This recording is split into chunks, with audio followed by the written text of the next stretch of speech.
Today, I'll show you how to play online with random players on FC25. So once you launch the game, go and select Seasons.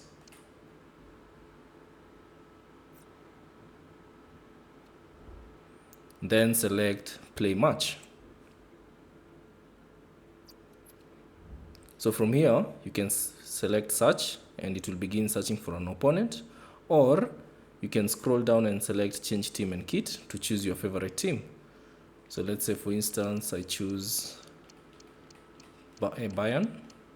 So select it, choose the kit that you'll use. And also, you can change the team management. So select the team management and make any adjustment that you prefer. So once done, select Search and it will begin searching for an opponent. So let's wait.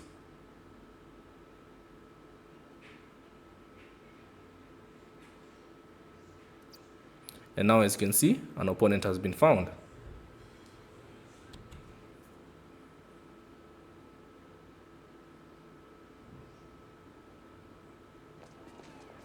So now the match will begin. And now you're playing with a random player online. So that's basically it. Thanks for watching, and I'll see you on the next one.